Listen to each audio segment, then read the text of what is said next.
Hi everyone, and congratulations if you just got your PCT permit for through hiking this year.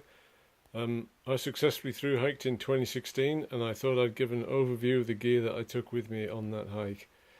Most of the gear that you see here is what I took with me. A few pieces died on the way or have been replaced since. But I'll start out with the big three.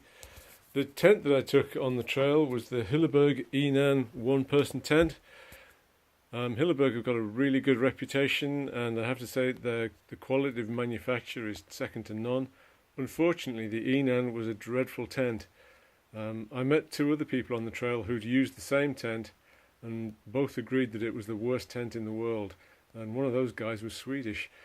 I persevered with it until Northern California, at which point I sent it back to Hilleberg. They very kindly gave me a refund, less about a $40 or $50 fee for cleaning, and from then till the end of the trail I used an MSR Hubba Hubba, which is a two-person tent, which I didn't like either and got rid of at the end of the trail. This is actually a Hilleberg Anjan 2, which is a fantastic tent. I love it. I've used it for just myself or with somebody else, and it's a great tent, but it's probably a little too much for the PCT. Right, the stakes that I used, 6 MSR groundhogs and 2 MSR snow stakes. The ground in the desert is really loose and it gets very windy in the desert. Quite a few people that I saw using titanium shepherd hooks were having trouble keeping them in the ground. The ground hooks worked really well for me. The snow stakes were kind of overkill, but one of them I kept clipped to the outside of my pack with a small carabiner, and this doubled up as my poop trowel. Worked reasonably well as a poop trowel, but a dedicated poop trowel would have worked better and would probably have been lighter. Certainly one of the Deuce of Spades is slightly lighter than that. This is a piece of Tyvek, which I used throughout. The one piece lasted me the whole trail. It's pretty noisy when it's new, so throw it in the washing machine on a cold wash without any detergent, and it'll soften it up quite a bit and stop it being quite so noisy. The sleeping bag which I used, that's a Western Mountaineering ultralight. It's a 20-degree rated bag, or about -7 degrees C. I'm a really cold sleeper, and so I supplemented it with a Cedar Summit Reactor liner. This is supposed to add about 7 degrees to the bag. I'm not sure if it adds that much, but the main benefit is that the dirt and the oils from your body stay in this, and you can throw this in the laundry when you get into town. It keeps your bag a lot cleaner, and in fact this bag now has got a good 200 nights on it, and it looks and smells still pretty much like new. I'm a side sleeper, so for me having a pillow is an absolute must. This one is an X-Bed REM pillow. It's an inflatable pillow surrounded with foam. It's really comfortable. I get such a good night's sleep on this. It's just a little bit on the heavy side. The pad which I used is a Thermarest Neo Air X-Lite, the regular. Really good. I had one problem with it in the desert. I punctured it somewhere in the desert. It deflated very slowly during the night. Now I'd have to wake up in the middle of the night and blow it up once. I lived with it like that for quite a while until I actually stayed in a motel that had a bathtub. I was able to find the leak and fix it and had no problems from then on. As I'm a cold sleeper, I was wearing sleep clothes.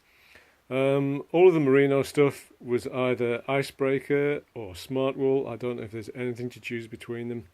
This is a quarter zip long sleeves 200 weight top and some 200 weight bottoms and a pair of long woolly socks. On reflection, really, I may have been better just using a silk liner and investing in I think it's a Versalite, the Western Mountaineering Versalite, which is a 10-degree rated bag. But this one worked pretty well. I still had a couple of nights when I was cold. Surprisingly, some of the coldest nights were actually in the desert. I think I woke up with frost on the tent more times in the desert than I ever did in the Sierras. All of this, with the exception of the pillow and the thermarest, were kept inside a Cedar Summit 13 litre evac dry bag. Everything packed into there, and then that went right in the bottom of my backpack. The pack I used was an Expert Lightning 60. I really love this pack. It's almost, you could kind of almost count it as an ultralight pack. It weighs about 1.1 kilos. It's got a frame, it's fully adjustable. It's a pretty simple, straightforward pack, no kind of extra bells and whistles on it. It has 2 hip belt pockets, which unfortunately aren't quite big enough to put a smartphone in, but you can get about 5 Cliff Bars in the one side, and in the other side I would keep things like my sunscreen, bug net, pen, knife, compass, that kind of thing. It has a roll top, a pocket here with a water resistant zip on it, and a mesh pocket on the inside which I use to carry things like my passport and that kind of thing. It's available in a female version as well, and I can't recommend it highly enough. It can carry loads of 20 kilos quite comfortably, although hopefully you won't need to carry that much too often. Inside the backpack I used what's called a trash compactor bag, which is much more durable than the average kind of black bin liner. The one bag lasted me the whole trail. I did get a few holes in it here and there, but just patched them up with a bit of duct tape. And really it's just cheap, light insurance that everything inside your pack is going to stay dry. On top of my pack I kept, strapped to the outside, I kept this bit of 1-inch closed cell foam. Just use this for sitting on, using it as a bit of a windscreen for when I was using my stove, or scraping the pine cones and stones from a tent site. At 50 grams, it's just well worth taking. Right, hydration. Water carrying capacity on the trail was about 8 litres. I had 2 1.5 litre smart water bottles, which I don't have here. The smart water bottles which we have in Europe now, or in England at least, the thread isn't compatible with the Sawyer squeeze filter. I had 2 Evernew 2 litre water bags. I prefer these over the platypus ones. The thread on these is compatible with the Sawyer filter. The platypus ones, I don't think the thread matches quite as well. And extra to that, I had a 1 litre Gatorade bottle which I would keep attached to the strap on my pack, which is what I would use to actually drink from. Sawyer squeeze, fantastic. The people that had the Sawyer Mini, although it does save a little bit of weight, many of them were really dissatisfied with the slow rate, and once they'd used it a bit and the slow rate did go down further, they got really frustrated with it. These are really good. When you get it, it comes with a syringe for back flushing it. Just throw that away. Get a smart water bottle with a sports cap on it. The sports cap will fit on that nipple and you can back flush it with that. Or even better is to get one of these Sawyer adapter rings. I think it's an S50, SP150 rather. That fits on the front of the Sawyer squeeze there, and then you can screw a clean water bottle onto that and back flush it that way. Right, pack towel. This is just a bit of an old pack towel I've kind of gradually cut down over the years until it's barely big enough to fulfill its function of actually drying me off. Yeah, not much you can say about that. Right, clothing. We'll start off with rain gear. My rain jacket, this is an Arc'teryx Zeta AR rain jacket. It's a 2.5 layer Gore-Tex hardshell jacket.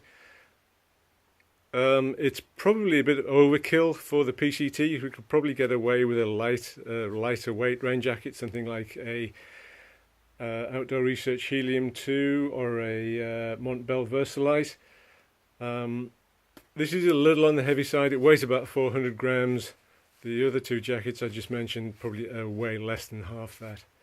but it is a great rain jacket. The thing about the PCT is you can get any kind of weather at any part on the trail. The year I went was, as I say, an average snow year. About 5 years previously had been low snow years, and the advice which people were giving on some forums was you don't need a shelter in the desert, you don't need rain gear in the desert. That's just kind of crazy. I had really cold rain in one part in the desert. People who I met later, who were only a couple of days behind me, got snowed in on Mount San Jacinto. So you need to carry all the gear all the time, really. Well, in my opinion. Right, this is a rain skirt, a ULA rain skirt.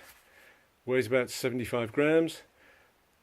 I can't get on with rain pants. I find that they're too hot. I just sweat too much. They're also, I find them kind of restrictive. This keeps the rain off most of your legs. It comes down to almost mid-calf on me. And you stay reasonably cool in it.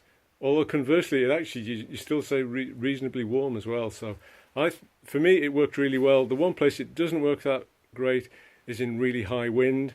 But most of the rain I experienced on the trail was in Washington. Often you were in the trees, so the wind wasn't so much of an issue. But yeah, highly recommended. This is one thing which I picked up, which I'd never used before. This is an Arc'teryx Squamish wind jacket. Does exactly what it says. It keeps the wind off you, but it's also incredibly breathable. So I'd wear this most mornings, like first kind of 20 minutes when you're on the trail, before you get warmed up. This would keep me really warm. Also, it was really good when I got to camp. I would put on my mountain. Jesus, what is it now? Yeah, Ghost Whisperer down jacket. This is one without a hood, and then put this over the top, and super warm, really good. Right. My spare clothing, or rather the clothing that I wasn't using, as I don't carry spare clothing as such, was kept in a Cedar Summit 8-litre evac dry bag. That was my trail name. The less said about that, the better. Right, I started off the trail with long trousers. They were zip-off ones, not these. The ones I started with have since died. I found the zip-off trousers worked really well. I liked hiking in shorts, and it was great to have the legs you could zip on when I got to camp when it was cooler, or especially up in the Sierras where you needed something against the mosquitoes. Merino wool and lycra aren't mosquito proof, so you need some kind of hard shell, whether it's thicker trousers or wind pants or lightweight rain pants, something like that. The downside of wearing trousers is that you have to wear underwear. I started out the trail with 2 pairs of icebreaker shorts. They didn't last too long. This is the 3rd pair which I bought, and I hated them. Like 5 minutes on the trail out of camp, these things would have crawled up the crack of my arse and stay there for the rest of the day. It was really uncomfortable. And so before the trail was even halfway done, I started wearing these. I'd taken these with me, kind of extravagantly, really. God knows where I thought I was going to use them. These are some H&M, the high street store, swim shorts. They were really cheap. They were like £5. They've got a mesh liner in them and a draw cord, elasticated. And I just wore those with no underwear for the rest of the trail. They were fantastic, and that's what I've hiked in ever since. If it got cold, I just put the long trousers over the top of those. And a couple of times I did go for a swim, I just went butt naked anyway. So the shirt I wore, this is a Columbia Silver Ridge long sleeve shirt. It's got an SPF 50. It has tabs that you can roll the sleeves up. It has an extension to the collar that will protect the back of your neck. Really durable. I mean, I've hiked probably 4,000 miles in that shirt. I've now retired it, and in all that distance, I think I lost 1 button off it. If you can get one with kind of a plaid pattern to it or something, they show the dirt a lot less. This one showed the dirt really easily, and I'm notoriously a bit of a dirt magnet, so it looked pretty grubby a lot of the time. Started out the trail with 2 pairs of smart wool socks. They didn't last too long, so I bought some Darn Toughs. These are absolutely fantastic. They're looking a bit knackered now, but then I have done God, a good couple of thousand miles in these. I now wear them for work in my work boots. Darn toughs, once you've got holes in them, give them a wash. You can hand them in at a stockist or send them back to the factory and they'll replace them. Although I think their new policy is that rather than actually directly replacing the socks, they give you a voucher against a new pair. But yeah, darn tough socks, when you find some, buy some. They're absolutely brilliant. This is just a wool beanie. I happen to take this one with me. It's my favourite one. I love things that are blue. You can probably tell that. Wore this up a lot in the mountains. Wore it in camp most nights. Slept with it quite a bit. Conversely, as I'm a really cold sleeper, I'm a really hot hiker. So most of the time, I just hiked in just my shirt and just shorts. I do suffer with cold hands, so I bought these at some point on the trail. These are black diamonds that are wool and poly blend. I think these are actually liner gloves, and they certainly weren't warm enough for what I needed. Up in Washington was the place that I really suffered, and that was a combination of the rain and the cold. I tried using kind of bright yellow dishwashing gloves over the top. That didn't really work, and it's something that I've got to sort out for the future, is some better gloves. I think fleece mittens and rainproof over mitts will work much better for me. I used trekking poles on the trail. I'd never used them before, and I was worried about getting blisters in this part of my hand. So I took these cycling gloves, not actually these ones, another pair, and they worked out really well. They actually helped keep the sun off my hands as well. I didn't see anybody else using these, but I did see several people using the kind of outdoor research sun gloves. These fulfilled the same function. And the pair I took actually lasted me almost the whole way through the trail until I lost them somewhere in Washington. Right, a bandana, just a simple cotton bandana, has multiple functions. I often use this in conjunction with my baseball cap to give me a bit of extra sun protection over the ears and the back of the neck. You can use it as a washcloth or a towel, which would actually make the pack towel redundant. A buff, what can you say about a buff? Again, multiple uses. No, I got those the wrong way around, didn't I? That's the bandana, that's the buff.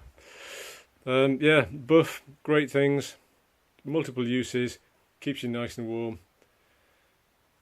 Highly recommended. Right, this is the hat that I used on the trail. This is just a cotton baseball cap I picked up cheap in an Outfitters.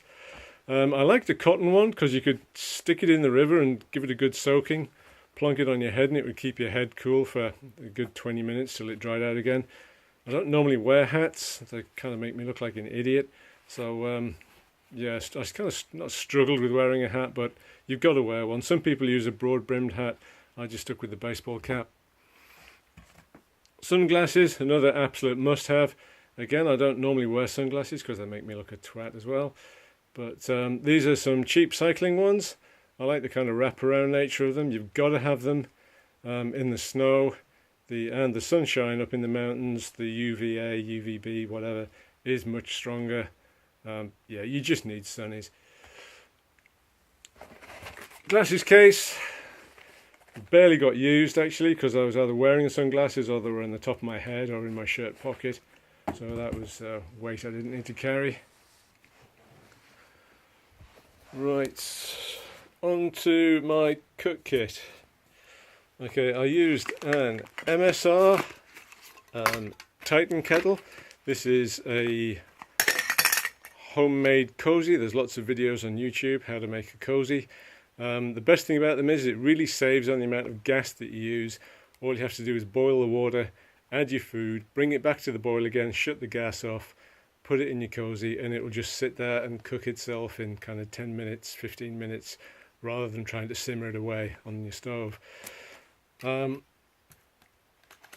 Inside the pot scrubber, I had one of these, lasted me the whole trail. It was getting kind of funky by the end, as you can imagine. Stove I used, MSR Pocket Rocket. It's now a Pocket Rocket 2. They're pretty cheap, reasonably lightweight. Very noisy when you use them, but that's, yeah, no big deal. The worst thing about it is it's quite adversely affected by wind. The efficiency goes right down when it's windy. So I started out with a homemade kind of foil windscreen. This is just multiple layers of foil spray glued together, and it kind of unfolds. Anyway, you get the idea. It didn't work out too well because it was so lightweight it kind of blew around with the wind. So when I got to Tahoe, I invested in this thing, which is made by Optimus. Clips onto the gas can, then the stove screws on the top. It does actually work really, really well, and it also sort of secures your pot in place. The only downside is it's a little heavy. It was about 85 grams, something like that. One Bic lighter. It's not a mini one. I've been carrying this thing for years and it's still like half full of gas. It's become a kind of talisman, so I'm loath to get rid of it. Yeah, great. And a Sea to Summit collapsible mug. I like having a coffee in the morning. I like having a hot chocolate at night. And I found that trying to drink directly from the titanium pot would kind of burn my lips. So I use this. It's graduated, so you can measure out the water for cooking as well. And the advantage is that you can actually enjoy your hot chocolate or your coffee or whatever at the same time that you're waiting for your dinner to cook itself in the pot. Gas cartridge. The Pocket Rocket uses about 5 grams of gas to boil 1 cup of water, and I was using 3 cups of water a day, so one of these will last about 2 weeks. Gas was reasonably widely available on the trail, so it's not too much of an issue. A couple of times I did find myself carrying a full one of these and one which was part full, but yeah, that's the way it goes. Some people used a smaller one, but I think I was, drinking more kind of hot drinks than other people were. So, Swiss Army knife, multiple bits on it, 2 blades. There's a wood saw blade, scissors, bottle opener, can opener, corkscrew, tweezers. Again, I've been carrying this for years, and it's great, but I have actually subsequently changed it out for a much lighter one, the classic, which is only 20 grams rather than this is about 100. Lid for the pot. And a titanium spoon. This one's by Optimus. Love this thing. It's just like a lovely object. The long handles are really good, especially if you're eating from the Mountain House things. The Mountain House bags, they're really deep, so this gets right into the bottom. I didn't use those. I only ate from those a couple of times, but I think these are really good anyway because your personal hygiene on the trail is pretty low, and I kind of feel like keeping your hands as far away from your food is probably a good idea. Some people use plastic ones. Some people prefer a spork. Don't get those cheap plastic sporks. They will last no time at all. Stick one of those in some cold Nutella first thing in the morning and you are guaranteed to break it. Get a metal one or like a really tough thermoplastic one. Right, the kind of pile of electronics and odds and sods. Okay, electronics. Right, this is a 9,000 milliamp hour Jackery battery. It has a light on it, which is pretty good because if your head torch breaks for some reason or your batteries die, then you do have a spare lamp. Unfortunately, it does mean that it can also get switched on when it's in your pack, but I don't think it uses much power anyway. My phone's a Sony Xperia X3 Plus. This is what I'm using to film on. This would recharge it about 2.5 to 3 times, plus a full charge on my phone would easily see me through 7 or 8 days on the trail. The charger I used, this is one I just picked up in a gas station somewhere. It's 2.1, a 2.1 milliamp and 2.1 amp and a 1 amp outlet. Unfortunately, the total output is only 2.1 amps, so if you're trying to charge 2 things together, they both just go slowly. 2 USB cables. In an ideal world, you'd have like one 6-inch one for charging up your battery pack, and then maybe like a 3-foot one which you could charge your phone with, and then actually use your phone while you were charging. Petzl Tika, I think it is, Tika or Tikina headlamp. Uses 3 AAA batteries. You can get a rechargeable battery pack for it as well. This one's dead at the moment. Works great for my needs. I didn't do much night hiking. I don't like night hiking. I don't really see the point. So that was more than bright enough for what I needed. I tend to drop things a lot. So, oh yeah, my phone wouldn't, as I said, it wouldn't fit in the hip belt pockets of my pack. So I made this thing out of neoprene. It's actually a bit of old wetsuit. This would clip to the shoulder straps of my backpack, so my phone was readily available. But because I drop things a lot, I use this lanyard. This clips to my phone and is tied off to my pack as well, so that whenever I did drop my phone, it didn't hit the dirt.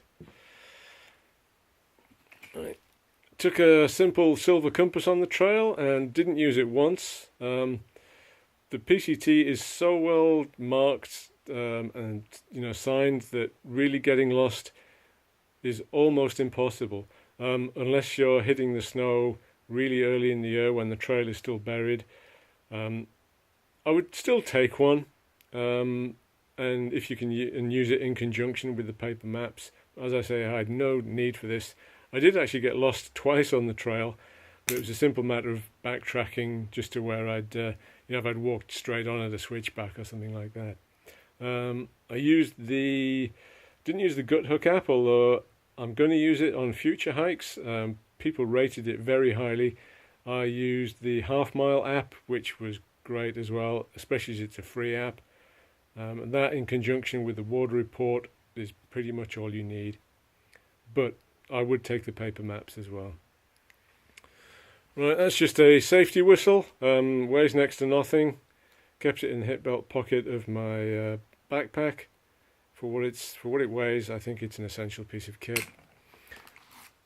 Bear rope. This is a bit of bricklayer's line, about 50 feet of it. Didn't use it at all. Didn't hang a bear bag once. I'll explain why later.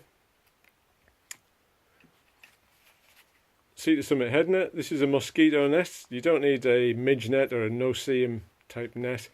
Those are a lot finer and kind of a little more opaque to look through, if you like. But you do need one of these. The mosquitoes in the Sierras can be absolutely appalling and will drive you mad. So that's an essential piece of kit. Right, all the little things were kept in this little Cedar Summit bag, which was gifted to me on the trail. Oh yeah, pair of headphones as well, earbuds. Listen to music in the tent at night sometimes. Never listened to it when I was hiking. Wanted to be able to hear the rattlesnakes rattling at me, so that was that. Right, this is my med kit and repair kit. So we've got some sort of lip seal with SPF in it. I'm not sure, SPF 30 I think it is. It tastes disgusting anyway, I need to get something else. A sort of 3-inch square bandage, Band-Aid. Some Germaline, which is an antiseptic ointment. You can also use it as a sort of a chafe cream for when you get butt chafe, which is just a killer. Toothbrush. Some people use a normal toothbrush, cut the handle off to save those all important 5 grams. I didn't do it. I started out with a standard toothbrush with one of those kind of little covers for the end, and it would just get so grim inside. I mean, at one point, like, my toothbrush was the most unhygienic thing I'd ever put in my mouth. So I got one of these, this kind of folding thing, and I've been using those since.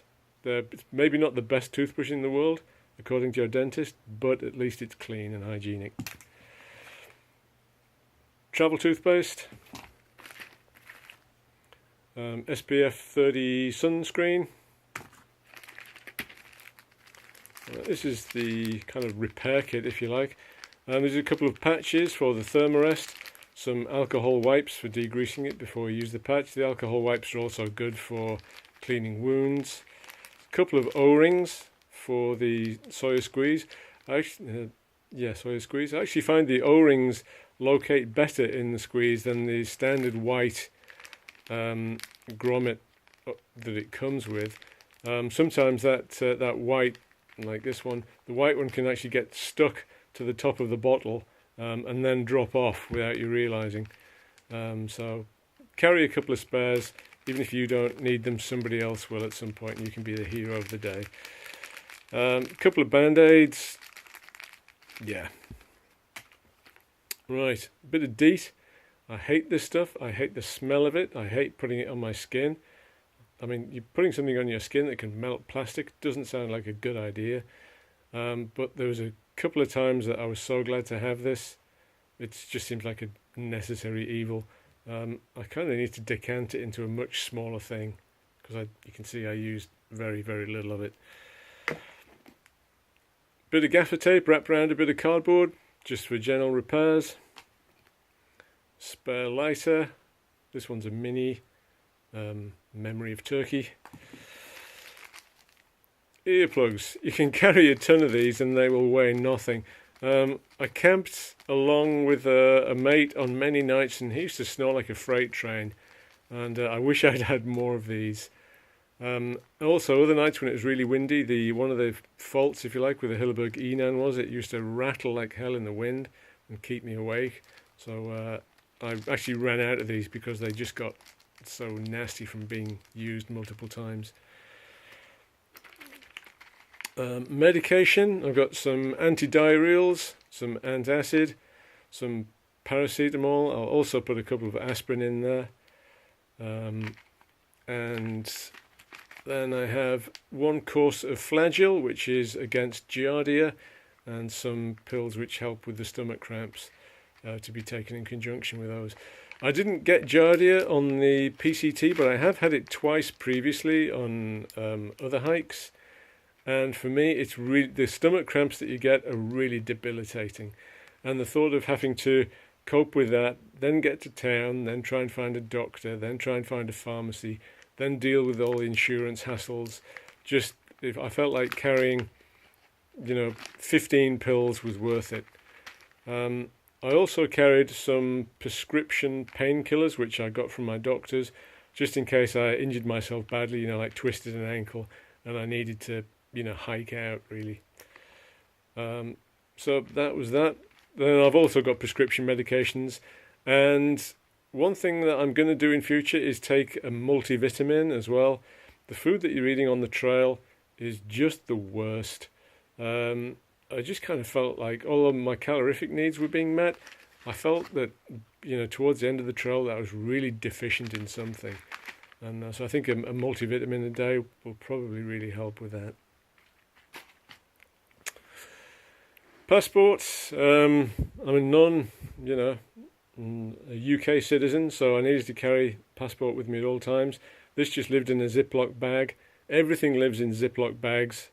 They're cheap, they're easily replaceable, they're pretty watertight, and they are friends. So this lived with my California campfire permit, my PCT permit, my Canadian entry permit, and any other bits of paperwork that I needed to keep safe in a Ziploc bag in the top pocket of my backpack.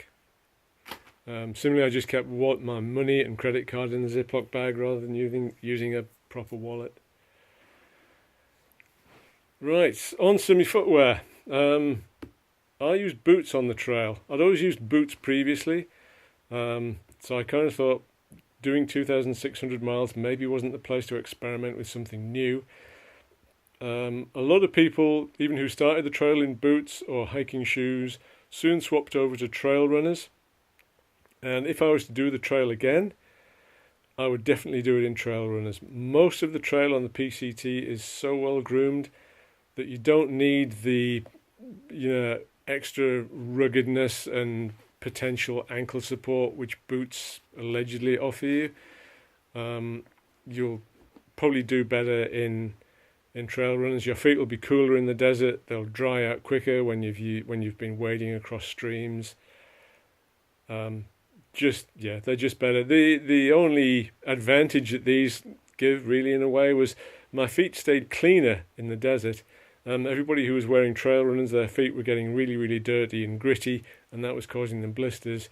Mine just got kind of very hot and sweaty, but I would stop every couple of hours, swap out my socks, put the sweaty ones on the back of my pack, put on the dry pair, and carry on hiking again. But yeah, I would not recommend boots. I would recommend trail runners. I got through 3 pairs of these on the trail. People who were using trail runners were using between 4 and 6 pairs, I think, depending on how far they wanted to take it before they were really done. That's everything that I took with me for the whole trail, other than my trekking poles. I forgot about these. These are Lecky cork lights. They're an aluminium pole. They probably weigh almost twice as much as carbon poles, but they're really durable. I hadn't used trekking poles before. It seemed like everybody was going to be using them, so I thought I would just buy some and try it. And honestly, within a couple of miles, I was a complete convert. I mean, these are almost essential in some situations, certainly for river crossings. I count them as being essential. Going down hills, they take so much pressure off your knees. Going up hills, you can really use your arms, and you've got more power. Sometimes you end up carrying them a lot when you're going along the flat. And also, if you're using a lightweight tent, you can use these as the poles as well. So, yeah, trekking poles, fantastic.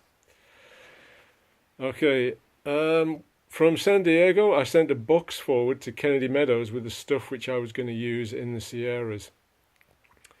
This included my Catula micro spikes. These work really well first thing in the morning when the snow is icy. By late morning, early afternoon when the snow's slushy, they're less effective. They were essential to have when I was going over Forester Pass and when I summited Mount Whitney. Other than that, I could probably have got away without them. As I say, it was an average snow year. If it was a low snow year, maybe you could do without them. Snow baskets. I never actually got around to changing these, so I carried them the whole way for nothing. I sent some extra clothing. This was another long sleeve quarter zip merino top and another 200 weight pair of leggings. Actually, I think these are 260. The top I used underneath the Columbia Silver Ridge shirt only on a few occasions. Once was going over Forester Pass, another time was going up Whitney, where I wore the shirt and my wind jacket, and that was all. So yeah, barely necessary. These I never wore at all, so they were totally unnecessary. Then there's the dreaded bear canister. It's a requirement. You've got to carry it. It's not to protect you or your food, it's to protect the bears. A lot of people, everybody complained about it because it is kind of heavy. This is the BV 500. I tend to eat quite a lot, I think. And I could barely squeeze 6 or 7 days food into that, even when I'd repackaged everything into Ziploc bags and squeezed all the air out. It was a real struggle to get any more than 6 or 7 days of food in it. But that's pretty much the most you need to carry anyway. The 450 I think is too small. You have to carry it basically all the way from Kennedy Meadows to Sonora Pass. At Sonora Pass there was a company called the Sonora Pass Resupply who were offering to buy these off people for $20 at the time. At the time this cost me $70 to buy. I decided to hold on to it, carried it as far as Tahoe, then mailed it forward to Ashland, where I did a major resupply for the rest of the trail, Oregon and Washington, and used it as my resupply box, which I sent to Stehekin, which was the last resupply point before you get to Canada. When I was in about halfway through the Sierras, I got off. You go through Independence, and I went to Bishop. There was an outdoor store there, and I picked up an OPSAC. Not an OPSAC. Sorry, it's not an OPSAC, is it? OPSAC's the allegedly odor-proof bag, which I did have a couple of, and which the seams failed on almost immediately, so I didn't bother again. This is an Ursac. This is the bear-proof bag. This is the largest one they do.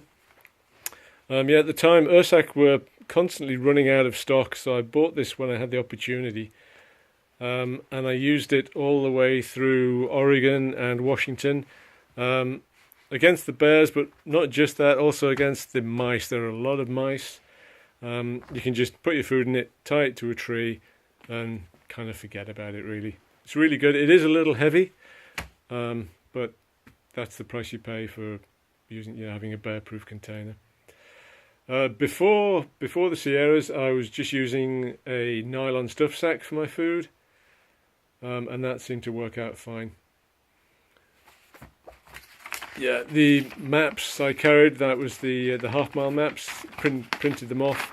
Print them double-sided if you can, it'll save half the weight. I also used the Yogi guide, but I didn't rate it very highly. In fact, most of the useful information in it is actually already on the half-mile maps, such as the names and addresses and phone numbers of various resupply points that you can use. Right, well that was everything. It looks like a ton of stuff. I couldn't actually tell you what the exact weight is. I'm less concerned with the weight than I am with durability of gear and just being happy with the choices that I made. I'm going to do the CDT this year. A lot of this stuff will be going with me. Some of it I've swapped out for other stuff. I'm going to do a CDT video shortly, and then following that I might do another video which says which bits I've changed and why I've changed them. The CDT is a bit wetter and a bit colder. That's most of the changes that I've been making. Anyway, yeah, that's it. Hope you enjoyed it. Hope some of you found it useful in some way. If you've got any questions, just leave them at the bottom and I'll try and reply to them. Good luck out there. Take it easy. You're gonna have the time of your life. Don't start too fast. Don't go trying to do 25 miles a day from the beginning. You're just gonna injure yourself. You've got all the time in the world to get to Kennedy Meadows. By the time you get there, you're going to be in the shape of your life. The Sierras are going to be a breeze. Have a blast. Bye.